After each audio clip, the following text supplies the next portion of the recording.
About a century ago, the wolves were almost extinct in Europe.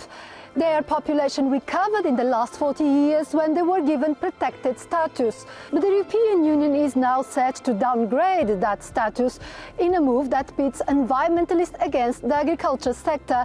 Eu-decoded tells the story this week. Wolves are now present in almost all EU countries, with numbers having increased from 11,000 in 2012 to over 20,000 last year.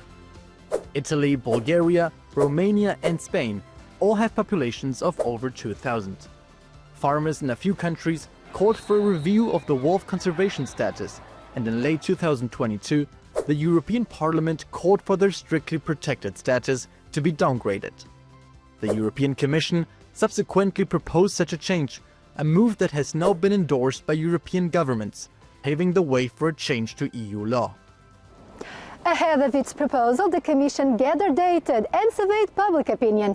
70% of the respondents said they were against reducing the protected status of wolves.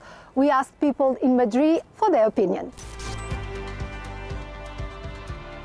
Si eliminamos una serie de depredadores, los depredados crecerán en exceso.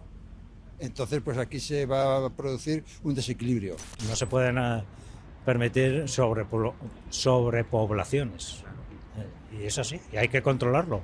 Les guste a los animalistas o no les guste. A mí me parece mal que hayan reducido la protección del lobo porque el lobo es un símbolo muy español y yo creo que hará su labor dentro de lo que es el ecosistema. Que es un equilibrio entre el lobo y los animales, que ahí hay mucho problema, es que los lobos han comido muchas, y en Extremadura, por ejemplo, ha bajado mucho los cabreros. Robert Hutchison covered this very heated debate for Euronews. The EU gathers data on the wolves every 6 years and more is expected in 2026. Why didn't the Commission wait until there before acting? In 2022, the wolf became a sort of hot political potato. First of all, we had farmers and hunting lobbies complaining that they needed the right to shoot wolves because the population was becoming too big and animals were being attacked more and more frequently. At the same time, the European People's Party, the centre-right group in the European Parliament, got on board and started backing, calls for an easing of protection. And towards the end of the year, they managed to push through a resolution in the European Parliament calling for the protection status to be downgraded from strictly protected to protected. But it was also the very famous episode with Ursula von der Leyen's pony. Did that contribute? Ursula von der Leyen is a famous lover of horses, and her family estate in northern Germany suffered a wolf attack, and a 30-year-old pony was killed in that attack. It got a lot of media coverage, obviously, especially in Germany. The farmers' associations welcome the proposal, they are quite happy with it, but environmentalists and scientists say that there could be very serious repercussions. Why is that? Now they can be hunted, or they will be once the change has gone through. And that, of course, is what farming and hunting lobbies wanted. They say it's necessary. Environmental groups, on the other hand, are concerned now that there may be overhunting, and the growth in population we've seen since the Berne Convention came into effect might now be reversed, and we'll start losing wolf populations across Europe. And can this decision still be reversed? Well, it can be reversed because under the rules of the Berne Convention, now they have 3 months to object to the outcome of the vote, and that could reverse the vote. But that seems unlikely because only 6 countries actually voted against this change, 6 out of 50. According to EU data, wolves kill about 65,500 head of livestock annually. The majority, some 73%, are sheep and goats. These represent deaths of just 0.065% of that livestock.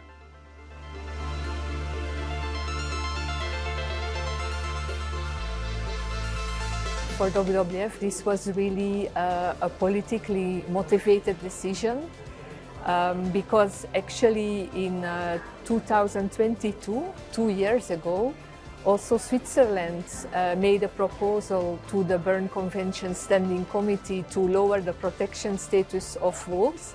And at that time, the EU was clearly saying that this was not grounded on any scientific evidence or conservation reasons. No, I think actually it's based on scientific data, on the fact that the population of wolves in Europe, in the European Union and overall in Europe recovered. Once the directive was introduced in 1992, the wolf was practically extinguished in Europe, in the European Union, and today we have more than 25,000 animals.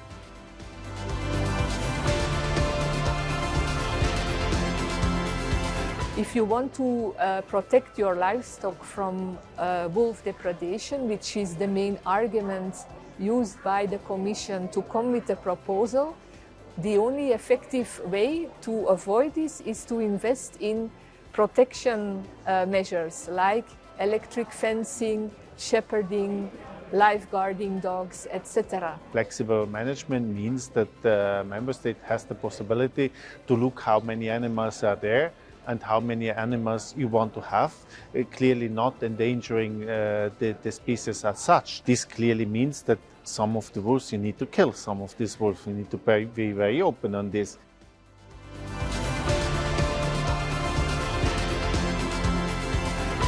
The EU was very much a driving force behind the adoption of the global biodiversity framework in Montreal.